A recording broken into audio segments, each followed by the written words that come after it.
Hey guys, I'm back again and I'm here to do my February wrap up. So, Read to Lit was a blast. We had a good time doing the photo challenge over on IG.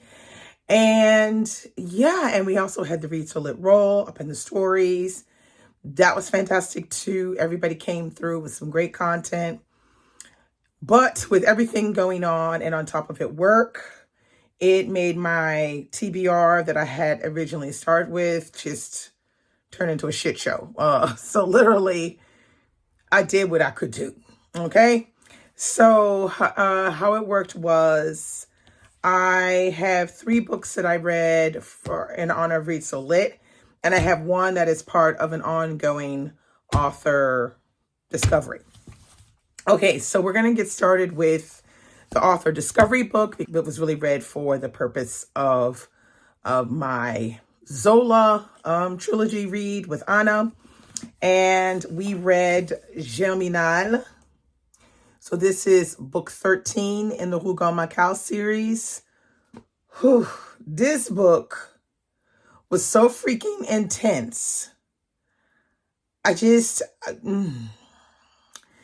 How do I talk about this one? I'm just going to give you some of the big lines. So this one, it focuses on the main character, who's Etienne Lantier, who is actually one of the sons of Gervaise, which we meet in 2 of the previous books, but the one that is the most important, where we really see the intricacies of Gervaise's life, is in L'Assommoir, which I talked about, Loving from Summer.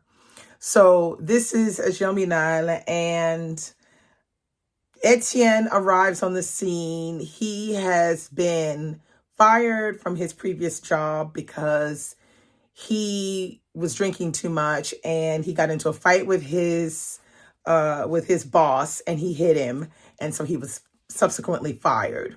So he is roaming around from town to town looking for a job, and he winds up in this town, and this is a mining town. The name of the town is not cited because this is sort of like an example of what it is at the time in the end of 19th century to be working in a mine. So Etienne arrives on the scene and he gets a job when, in fact, in the beginning they were like, no, we don't have any jobs. And then one person, for some reason, is not going to be able to work. So they hire him. And then from there, he gets hired permanently. So what happens is we are introduced to what it is to live in a mining town, the difficulties of work, the difficulties of family, love, friendship, everything is all combined into one. This is a very icky, grimy, difficult read, super intense, super heavy on the psychology, tough book to read for the psychological side of things. But let me tell you, baby, Zola was throwing down in this one. I mean, he was doing all kinds of really cool stuff. I am still just in love with this writer, and I wish I had an inkling of talent that this writer had to write about such real circumstances and such real hardship, human hardship and pain. I highly recommend this one, Geminine. It talks all about mining life, gets into the nitty-gritty details, and just a fantastic story. Highly recommend it. 5 stars. Anna and I both loved it. Even though in the beginning we had a lot of difficulty with relating to the characters, and I still didn't relate, like I wasn't rooting for any of the characters like I usually am rooting for one of the characters. No, not in this one. But even though it was the unity of the story and the message he was trying to convey was enough for me to just be enamored of it. There are scenes, like one of the scenes in here that I'll talk about just briefly is a scene where Etienne has been hired and they say, here's your gear, let's go down. And he has to go down in the mine. It goes into like the makeshift elevator that goes down into the mine. And oh my God, the description of Etienne's first foray inside of the mine is mind-boggling because you can actually feel it. from the pit of the stomach, going down in the elevator, from the eyes trying to fix to the pitch black darkness that he's arriving in. The whole thing, oh, just perfection. Perfection. I think I read that scene over at least 2 or 3 times because I couldn't believe how well written it was. Wow. Wow. Wow. Okay. Wow. So that was one of my reads of February, which is Geminine by Émile Zola. Okay. Next book on my list was this one, which is Getting Mother's Body by Suzanne Lori Parks. Now, Suzanne Lori Parks is a Pulitzer Prize winning playwright, and Getting Mother's Body is I think it's her only novel. So this book is loosely based off of Faulkner's As I Lay Dying, which I have not read, but I have it now on my list of books to read. And this is the story of Billy Bede, and she is a young Black woman who's been raised essentially by her mother, but she loses her mother. And she is then, when she loses her mother, I think she's like maybe 9 or 10 years old. And from there on, she's raised by other people in this village that she's living in this town that she's living in. And because of her lack of having someone around who really cares about her, who's raising her like a parent, we see that Billy Bede is a slightly, like there's something missing in her education as a young woman. But basically the story is Billy Bede and her people are going back to go to dig up the mother's body to find the jewels that the mother was buried with. Now, that probably sounds a bit like what the heck? Yeah. There's a reason why they're going back to dig up the mother's grave, and it's not something that is, that is inappropriate or anything. But I will let you read the story to find out what that is. I liked this book quite a bit. I didn't love it. And I feel like it's because the problem with this book for me was the ending. I expected there to be something a lot more interesting about this ending to this book, which the entire book is cruxed upon the idea that you're getting to this fantastic ending. And in fact, the ending was very anticlimactic, and I found that really disappointing in the end. That made me give it a 3.5. Now, I feel like it's worth the read. It won't take too much out of your time to read it. You can see it's fairly thin. The book is pretty much weighing in at 291 pages. So it's something you could read actually in a day, if you have time to read a book in a day. One thing about this book is really good is they have there's music in it, and there's also a lot of humoristic things in it.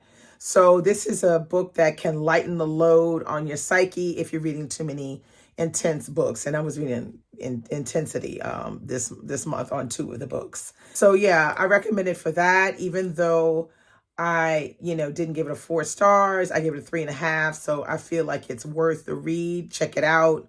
And I'm also interested in checking out one of her plays because that's really what she's known for. Although I feel like Getting Mother's Body could easily wind up as a play or as a movie. The way it's written, anybody could adapt it. It's just really well done for that particular eye and feel. So yeah, so that was what I read, the second book of the month. And then the third book of the month was the Read So Lit Read for this month, for the month of February. And that was Like Trees Walking by Ravi Howard. And this book was fantastic as well. Oh my God, fantastic. So the book is based on a true live event, which is a lynching of a young man in 1981 in Mobile, Alabama, and his name was Michael Donald. Now, you're probably thinking, oh my God, a story about a lynching. What the heck? That's too intense. I can't take. No, this book, there is a lot more going on than just this horrific event. And I feel like this is the magical tour that Ravi Howard does. So Ravi Howard takes us deep into this Black community in Mobile, Alabama, and he puts us into the spin of this lynching that happens. And what he does is he connects the dots to a lot of things that that come subsequently to this lynching. So we learn a lot about this community, and we learn about this community as sort of like an example of Black communities all over the U.S. That have to deal with this kind of thing, or don't have to deal with this kind of thing, or have to deal with other things that go in this realm of racism. And what I love is he shows the unity within this Black community. But not only that, he shows us this whole other realm around funeral homes and what is involved in running a funeral home, particularly for Black funeral home owners.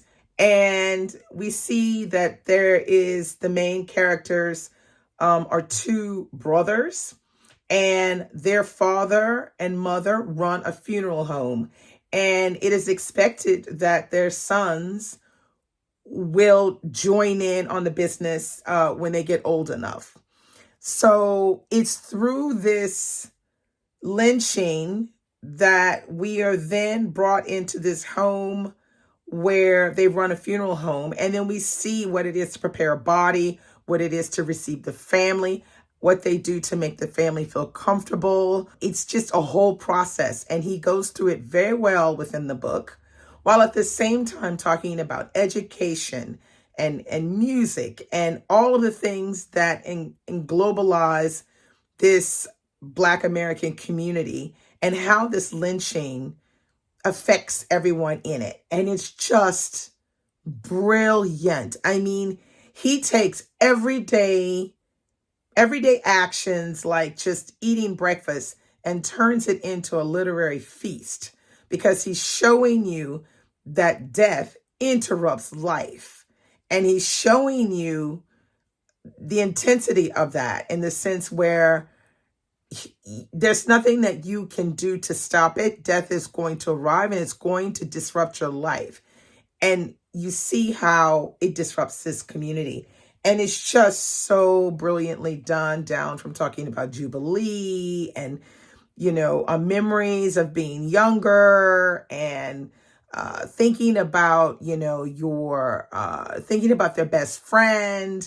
It's just brilliant. I say absolutely take the time to read this. If you did not catch the Read So Lit live discussion that I did with Tatiana from Musical Tati and Michael from Michael Reads, please go and check it out in my live section here. We had a very good discussion about this book, and I think Tatiana and I both gave it a 5, and I think Michael gave it a 3.5 or a 4. I can't remember, but as a whole, I thoroughly loved it. Tatiana thoroughly loved it, and a lot of the people that were discussing with us in the comment section, they absolutely loved it as well, because I think they saw this little bit of brilliance in this book, because it's just not only what is described on the back of the book. So highly recommend getting Like Trees Walking. This is a backlisted book, but it's really worth your time. Okay, and last but not least, I read On the Rooftop by Margaret Wilkerson Sexton. Okay, now I was supposed to read a bunch of other books that was on the list, but I just wasn't feeling, after having read 2 really intense books, I just could not bring it upon myself to read something else that month that was so intense. I couldn't bring it. I just couldn't bring it. So I had this one on my shelf, which I actually purchased at the Festival America last year in September. And I said, you know what? I'm going to read that one because I haven't read it yet and I need to read it. So here it is. So this is On the Rooftop, which is loosely based off of Fiddler on the Roof, because from what I understand, Margaret Wilkerson Sexton's mother loved that show, Fiddler on the Roof. And so she kind of like loosely modeled this story off of that one. So we have here 3 girls and their mother. Their father is no longer with them. And the 3 girls together, when they sing, they make beautiful harmonic music together. And the mother's only desire is to see that those 3 girls become a real girl group. Well, you know how it is. Life happens. And that doesn't happen. And we kind of see, that's what the story explores, is what happens when the deep down desired, future of the parent doesn't coincide with the child. And we see here what happens with these 3 girls around this idea of becoming singing sensational group. And, I feel like this book, I received it a lot better than when I read her second book. I think her second book was called The Revisioners, which I read a couple of years ago and discussed it over on IG with my podcast buddy, Christy. We both kind of had some issues with The Revisioners. I had a super issue with the style of writing and the way she was going about telling the story. This, on the other hand, was told in the sense where the story was captivating, the voice was lively, and I could get into the story mentally. So it's told in multiple points of view. So if you don't like that, then you're probably not going to like this. Although I enjoyed it being told by multiple points of view, I could see that was going to happen before I actually read the book, because I was like 3 sisters and a mother. There's going to be multiple points of view here. But what I liked was the voices of the different characters. And I loved how she kind of turned the story about what the different girls actually really wanted to do. Now, it's not a 4-star, this one for me. I think I gave this one a 3.5. And that's because there's some aspects of the story I felt like they were not explored enough. Like she didn't go in deep enough. This being said, like I prefer this writing to what she did when she wrote The Revisioners. The other book, her first one, I think is Kind of Freedom. I haven't read that one yet. But yeah, this one was okay. I feel like this is one that you might be able to listen to on audio. I haven't listened to it on audio, but I think I saw that it's Robin Miles that does it. So it's going to be good. But I just read it because I just needed something that was, like I said, a little toned down from reading like Trees Walking and Zola. But yeah, it was an interesting story. It takes place in the nightclubs, and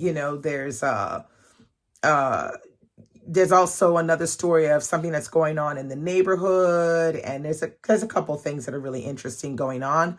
But like I said, she needed to go just a bit deeper for me to make it turn around a 4-star. I'm not mad at reading it. I thought it was fine for the moment in time when I needed to read something. It was fine. 3.5. That's good. That means you can go off and read it and not be too disappointed. But this being said, that's all I read this month of February, the month of February. Yeah, I just, I couldn't do more than this. But this was a 700-page book, and it took a lot of my mental space, as I was reading it, and I was reading it in French as well. So yeah, it took my mental space, but I'm not mad at this month of reading because at least 2 of them really, pulled me into the literary sphere where I love to be, in the literary sphere when literature is at its best and finest. That's what I love. So I got at least 2 out of the 4, so I'm not mad. So that's all I have for you today. If you have any comments on any of these books, or if you've read any of these and you want to tell me what you thought about them, or just simply tell me which one of these you're interested in reading if you are. And I'll see you real soon with another video. Bye.